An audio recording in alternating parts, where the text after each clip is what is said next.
കിളവന്റെയും ഭാവം കണ്ടു കഴിഞ്ഞാൽ ഇനി അപ്പൊ തന്നെ ഒരു ചാക്കിനകത്തിട്ട് കെട്ടിക്കൊണ്ട് പോകാൻ തോന്നും. അവരെന്താടി തവള കൊടുത്തക്കാരോ നിന്നെ ചാക്കി കെട്ടിക്കൊണ്ടുപോവാൻ? മാന്യമര്യാദക്ക് പെണ്ണാലോചിച്ച് വന്നതല്ലേ, അതിന് നീ എന്താ എത്ര ചുണ്ടു പിടിക്കണേ? ഒരു പെണ്ണാലോചന ഇഷാക്കല്ലേ പിശാശ്.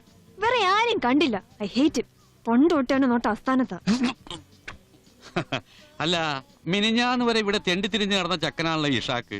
ഇസ്രായേലിൽ പോയപ്പോ അവന് ഇത്ര പെട്ടെന്ന് കേമനായ. എന്തായാലും ഇപ്പൊ കേമനാണല്ലോ, പിന്നെന്താ കുഴപ്പം? ഒരു കുഴപ്പമില്ല, പക്ഷേ അതിന് വേറെ ആളെ നോക്കണം.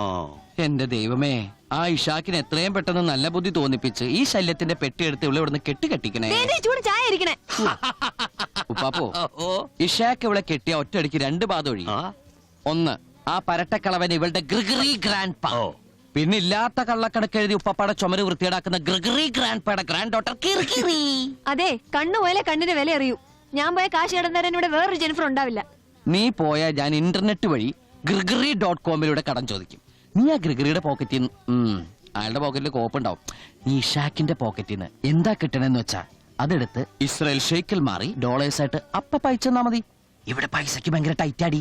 ആ പൈസ കിട്ടുമ്പോ ഈ ചെവരൊക്കെ ഒന്ന് വെള്ളം വലിക്കണം. ആ നേരം കൊണ്ട് ചന്തയിൽ പോയി ഒരു വണ്ടി വലിക്ക്, എന്തെങ്കിലും കാശ് കിട്ടും. ഒഴിക്കണില്ലേ? ആ കുടിക്കായിരുന്ന നിങ്ങളൊക്കെ അനുഭവിക്കാൻ പോണേ ഉള്ളൂ. എടീ, കുടിച്ച ഗ്ലാസ് എഴുതി വെച്ചിട്ട് പോടി. ഒരു പെൺകുട്ടി കുടിച്ച ഗ്ലാസ് എഴുതി വെച്ചാലേ മാനം ഒടിഞ്ഞു പോകുന്നില്ല.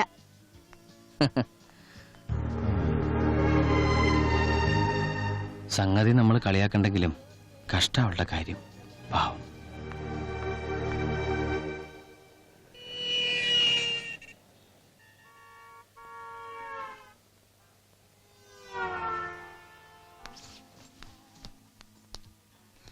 രാവിലെ റൂം എടുത്തപ്പോ രജിസ്റ്റർഡ് മാഡത്തിന്റെ പേര് മാറ്റി എഴുതിയാലോ എന്ന് പോലും ഞാൻ ആലോചിച്ചതാ.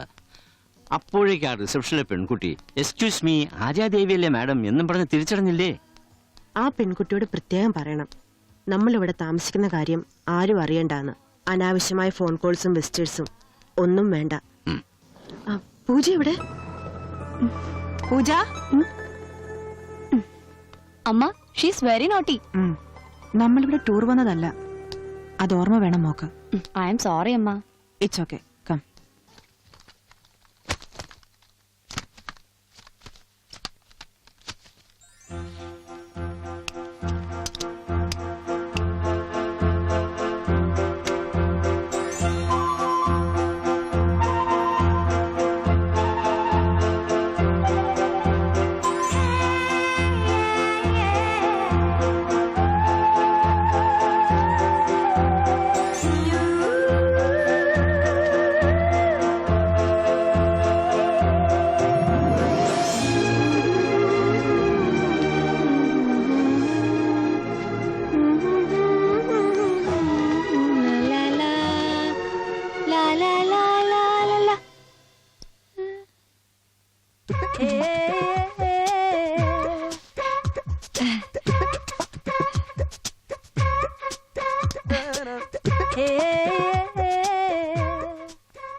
ഒന്ന് നിന്നേ.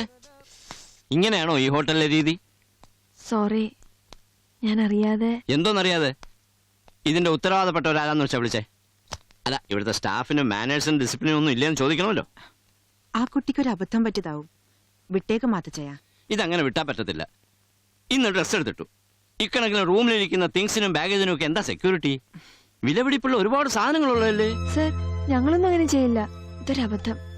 സോറി. സോറി പറഞ്ഞോണ്ടൊന്നും ആയില്ല. സാധാരണ റൂം ക്ലീൻ ചെയ്യാൻ വരുമ്പോ ഒരു സൂപ്പർവൈസർ ഉണ്ടാകുമല്ലോ. എവിടെ? സർ, അവരറിഞ്ഞാ എന്റെ ജോലി പോവും. പോട്ടെ, അത് ഞങ്ങളും തോന്നും. അവരെ വിളിച്ചിട്ട് എന്നെ കാര്യം. Leave it മാത്തനങ്ങൾ.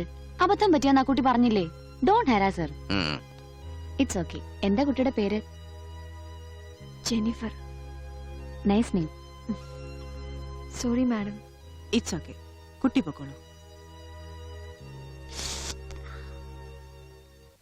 ചമ്മി എന്ന് പറഞ്ഞ ഇതുപോലൊരു ചമ്മൽ എന്റെ ലൈഫിൽ ഉണ്ടാവാനില്ല. ഇടയ്ക്കൊക്കെ ചമ്മണോണ്ട് കുഴപ്പമില്ല, അഹങ്കാരം കുറയൂന്നേ. അപ്പോഴത്തെ എന്റെ ഒരവസ്ഥ, ആ 9th ഫ്ലോറിൽ നിന്ന് ഒരൊറ്റ ചാട്ടം വെച്ച് കൊടുത്താലോന്ന് തോന്നി. ഇനി ചാടാൻ പോകുന്നതിന് മുമ്പ് നിന്റെ ക്യാഷ് ബാഗ് മാറ്റി വെച്ചേക്കണേ. വേറെ ആളെ കണ്ടുപിടിക്കുന്നവർ അഡ്ജസ്റ്റ് ചെയ്ത് എങ്ങനെയും ജീവിക്കണ്ടേ. കോമഡി തലയാ. ആ സ്ത്രീ പിന്നെ നല്ല ഡീസന്റ് ആയിട്ട് തോന്നി. ഇയാൾ അറിയോ അവരെ? ഇയാളുടെ അച്ഛന്റെ പഴയ പാട്ടുകാരി, ഹിന്ദിയിൽ പാടിയിരുന്ന ആര്യാദേവി. മോളും ഉണ്ട് കൂടെ. പിന്നെ മാനേജറെ പോലെ തോന്നുന്ന ഒരു കോന്തനും. അവരെന്തിനാ അവിടെ വന്ന് താമസിക്കുന്നത്? ആ ഞാൻ ചോദിച്ചില്ല. ചോദിക്കണ്ട, അവരത്രക്ക് ഡീസന്റ് ഒന്നുമല്ല. ഇനി കണ്ടാ മിണ്ടാനും കിണുങ്ങാനൊന്നും പോണ്ട, മനസ്സിലായോ? അമ്മേ അമ്മേ ചോ ഈ അമ്മ അവിടെ പോയി കിടക്കണ്. ആ അമ്മേ, ആ രതി ഇവിടെ വന്നിരുന്നോ? ഹിന്ദി സിംഗർ ഇവള് പറഞ്ഞു. ആ നേരത്തെ ഞാനിവിടെ ഇല്ലാതെ പോയി, ഒന്ന് പരിചയപ്പെടായിരുന്നു. അമ്മ വാതിൽ തുറക്ക്. വരണോ? ഞാൻ ഈ സാരി ഒന്ന് എടുത്തു നോക്കുമായിരുന്നു. എങ്ങനെയുണ്ടടാ? അവര് തന്നതാ. എത്ര കൊല്ലായിട്ട് കണ്ടതാ, ഒരു ഗമയും കാണിച്ചില്ല. പോരാത്തതിന് 10,000 രൂപയും തന്നു. 10,000 രൂപ? ആ, ഇന്നത്തെ കാലത്ത് ഇത്ര നല്ല മനസ്സുള്ള ആൾക്കാരുണ്ടോന്നാ എന്റെ അതിശയം. എന്നിട്ടാ കാശ് അവിടെ? അത് ഞാൻ അലമാര വെച്ച് പൂട്ടി. തൽക്കാലത്ത് ചേട്ടനറിയണ്ട. ഉടനെ അവിടെ കടം വീട്ടാം, ഇവിടെ കടം വീട്ടാം, അവിടെ കൊടുക്കണം, ഇവിടെ കൊടുക്കണം എന്നൊക്കെ പറഞ്ഞ് വാങ്ങി ചെലവാക്കും. ഞാനാണെങ്കിൽ ഒരു കീബോർഡ് വാങ്ങാൻ എന്താ മാർഗം കരുതി നടക്കായിരുന്നു. കീബോർഡ് വാങ്ങൂല, ഒരു മണ്ണാങ്കട്ടിയും വാങ്ങൂല. ഈ വീട്ടിലൊരു ഫ്രിഡ്ജ് ഉണ്ടോ? ജ്യൂസ് അടിച്ചു കുടിക്കാൻ ഒരു മിക്സി ഉണ്ടോ? പിന്നെ എന്തൊക്കെ കാര്യങ്ങള്? ഈ കാശ് ഇൻസ്റ്റാൾമെന്റുകാരുടെ കൊടുത്ത ഒക്കെ അവര് വീട്ടിൽ കൊണ്ടുവന്നിടും. പിന്നെ പോരാത്തത് മാസാമാസം സച്ചിമോൻ അടച്ചോളും. അതെ, ആദ്യം നമ്മുടെ വായടയ്ക്കാം. ഫ്രിഡ്ജ് വാങ്ങും, മിക്സി വാങ്ങും, AC വേണ്ടേ? പിന്നെ എന്തൊക്കെയാ വേണ്ടത്? പോർച്ചിലിടാൻ ഒരു ഓപ്പലാഷ ക്യാറായാലോ? ഇങ്ങനെ നാണില്ലാത്ത ഒരമ്മ, ഒരു ഉളുപ്പില്ലാതെ അവരെ സൽക്കരിച്ച് അരന്ന് കാശ് വാങ്ങിട്ട് നിൽക്കുക. ഒന്ന് പോടാ അവിടുന്ന്. എരുന്നൊന്നുമില്ല, നിർബന്ധിച്ച് തന്നതാ ആര്യാദേവി. ആരാ ഈ ആര്യദേവി? അറിഞ്ഞൂടെ അമ്മയ്ക്ക്? ഒക്കെ മറന്നോ? എന്ത്? ആൾക്കാർ ഓരോരോ കഥകൾ പറയണെന്നല്ലാതെ ഞാനിതൊന്നും വിശ്വസിച്ചിട്ടേ ഇല്ല. അവരൊരു പാവാടാ. പാവോ? ഇങ്ങനെയൊന്നും ആയിരുന്നില്ല മുമ്പ് പറഞ്ഞിരുന്നേ. കാശ് കണ്ടപ്പോഴേക്കും പ്ലേറ്റ് തിരിച്ചു വെച്ചതല്ല. ഇങ്ങടുത്തെ എന്ത്? അലമാരിയിലേക്കണ കാശ് എടുക്കാൻ പറഞ്ഞിട്ടില്ല. കാശ് എടുക്കാൻ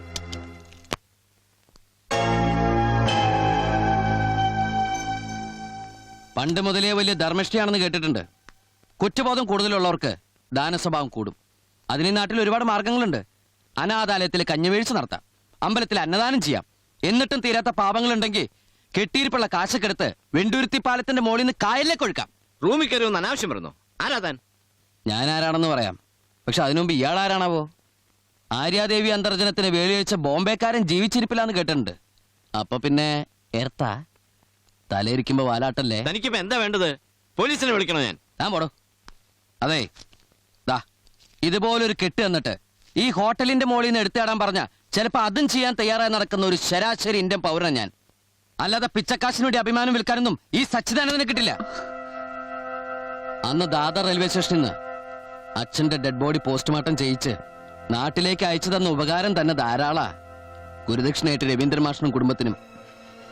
ഇത്രയും കാലമില്ലാതെ പെട്ടെന്നുണ്ടായി സ്നേഹത്തിനും സഹതാപത്തിനും വേറെന്തെങ്കിലും ദുരിദേശം ഉണ്ടെങ്കിൽ അത് വേണ്ടാന്ന് കൂടി പറയാനാ വന്നത്. ഇപ്പൊ മനസ്സിലാക്കണമല്ലോ ഞാൻ ആരാണെന്ന്.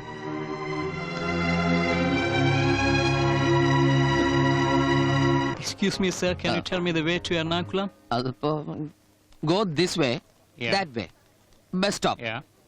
എറണാകുളം ബസ്. Okay. സച്ചി വന്നുണ്ട്. നമ്മൾ അവരുടെയും സമ്മാനം മേടിച്ചു എന്നറിഞ്ഞാ പൊരിച്ചു തിന്നു അവൻ. വേഗം അടിച്ചു മാറ്റിക്കോ. അയ്യോ, എനിക്ക് ആരെ കാണാൻ പറ്റില്ല. അയ്യോ എന്താ എന്താ? അയ്യോ ആരാ നിങ്ങൾ ചാക്കിലാക്കിയത്? അയ്യോ എന്താ? അയ്യോ. അല്ല, ഇതെന്താ വയസ്സന്മാരുടെ ഫുട്ബോൾ ടീമോ? ഒരേ മാതിരി. ആരാ ഗോളി? അതിപ്പോ പിടിക്കുന്ന ആരാണോ അയാള് ഗോളി. ഇല്ലയോ? എന്നാ ഞാൻ ഗോളി. സത്യം പറ, ഇതെവിടെ ഒപ്പിച്ചു? രവീന്ദ്രൻ സാറിന്റെ മകൻ നന്നായി ഫുട്ബോൾ കളിക്കുമെന്ന് പറഞ്ഞ ആരുടെയെങ്കിലും കയ്യിൽ നിന്ന് അഡ്വാൻസ് മേടിച്ചാണോ യൂസുക്ക? അതിപ്പോ ആരെങ്കിലും സ്നേഹത്തോട് തന്ന വേണമെന്ന് പറയാൻ പറ്റുമോ? ഇല്ലേ? നമ്മുടെ പഴയ പാട്ടുകാരി ആര്യാദേവി മോളും വന്നിരുന്നു. അത് ശരി. ഓ, നിങ്ങളുടെയൊക്കെ പഴയ ചരക്കാണല്ലോ. ദേ, അവരെ പറ്റി തോന്നിയ ദിവസം പറയരുത്. ഓ, വിശേഷണം തെറ്റിയല്ലേ? പിന്നെ എന്താണാവോ ആ മാന്യ മകളാരത്നത്തിന് വിളിക്കേണ്ടത്? അയാൾ ഉണ്ടാക്കിയ പാട്ട് പാടിയിട്ട് ആര്യാദേവിക്ക് പേരും പ്രശസ്തിയും കിട്ടിയെന്നുള്ള നേരാ. പക്ഷേ ആ കടപ്പാടിന്റെ പേരും പറഞ്ഞ് മുതലാക്കാൻ ചെന്ന ആരെങ്കിലും നിന്ന് കൊടുക്കുവോ? നിന്റെ അച്ഛന്റെ പ്രതിഭയും സംഗീതം ഒക്കെ കൊള്ളാം, പക്ഷേ ചില നേരത്തെ ആളൊരു മഹാബോറനായിരുന്നു. അത് പിന്നെ നിങ്ങളൊക്കെ ആയിരുന്നില്ലേ കൂട്ട്? മോനെ, അച്ഛന്റെ സംഗീതത്തിനെ ഞങ്ങൾ കൂട്ടുണ്ടായിരുന്നുള്ളൂ. അതും സിനിമയുടെ പത്രാസൊക്കെ വരുന്നതിന് മുന്നേ പിന്നെ മാത്രം. പണവും പ്രശസ്തിയൊക്കെ ഉണ്ടായിരുന്ന കാലത്ത് കൊണ്ടു നടക്കാനും ചൂഷണം ചെയ്യാനും ഇഷ്ടം പോലെ ആൾക്കാരുണ്ടായിരുന്നു. അച്ഛന്റെ ചീത്ത വശ എപ്പോഴും നിന്റെ തലേ കയറിയിട്ടുള്ളൂ. നിന്റെ അച്ഛൻ ഉണ്ടാക്കിയ സംഗീതത്തിന്റെ നന്മയുണ്ടല്ല, അതൊന്ന് തൊട്ടു നോക്കാൻ പോലും നീ മെനക്കെട്ടിട്ടില്ല. കലാകാരനായ അച്ഛനെ പോലെ നശിച്ചു പോവൂ എന്നുള്ള നിന്റെ മണ്ടൻ പ്രമാണം ഉണ്ടല്ല, എത്ര ആലോചിച്ചിട്ടും അതാ എനിക്ക് പിടികിട്ടാത്ത. അതെ, പെട്ടിപ്പാട്ടും കേട്ട് ഈ ഗുദാമിൽ ഇങ്ങനെ ചടഞ്ഞുകൂടി കിടക്കണ നിങ്ങൾക്കൊന്നും പിടികിട്ടില്ല. പാതിരാത്രി വരെ കസർത്ത് തട്ടി ഓടി നടന്നിട്ടും മാസം ഒന്ന് വട്ടുവെത്തിക്കാൻ ഞാൻ പറഞ്ഞ പാഠം എനിക്കറിയാം. അതിന്റെ ഇടയിലാ കോപ്പിലൊരു സംഗീതം. കാരസ്കരത്തിൻ ഗുരു പാലിട്ടാൽ കാലാന്തരേ കയ്പ് ശമിപ്പതുണ്ടോ? ഊരിടോ. ഹൈലോ. അതുമായിട്ട് എന്താ ബന്ധം? നീ വിട്ടേ, ഇതും കൊണ്ട് വേറെ കാര്യമുള്ളതാ. ഭാസ്കരേട്ടാ, നീ പോർത്തേക്ക. സൈക്കിൾ ഓടരുത്. സൈക്കിള്. എനിക്ക് ഓടാൻ വയ്യ, ഇതെനിക്ക് വേണം. ആ മാതച്ചായനെ കൂട്ടി പോകായിരുന്നു. അയാളെ പറഞ്ഞ് അയക്കുകയും ചെയ്തു. അതിനാ കുട്ടിയും കൂടെ വരുന്നുണ്ടല്ലോ അമ്മ.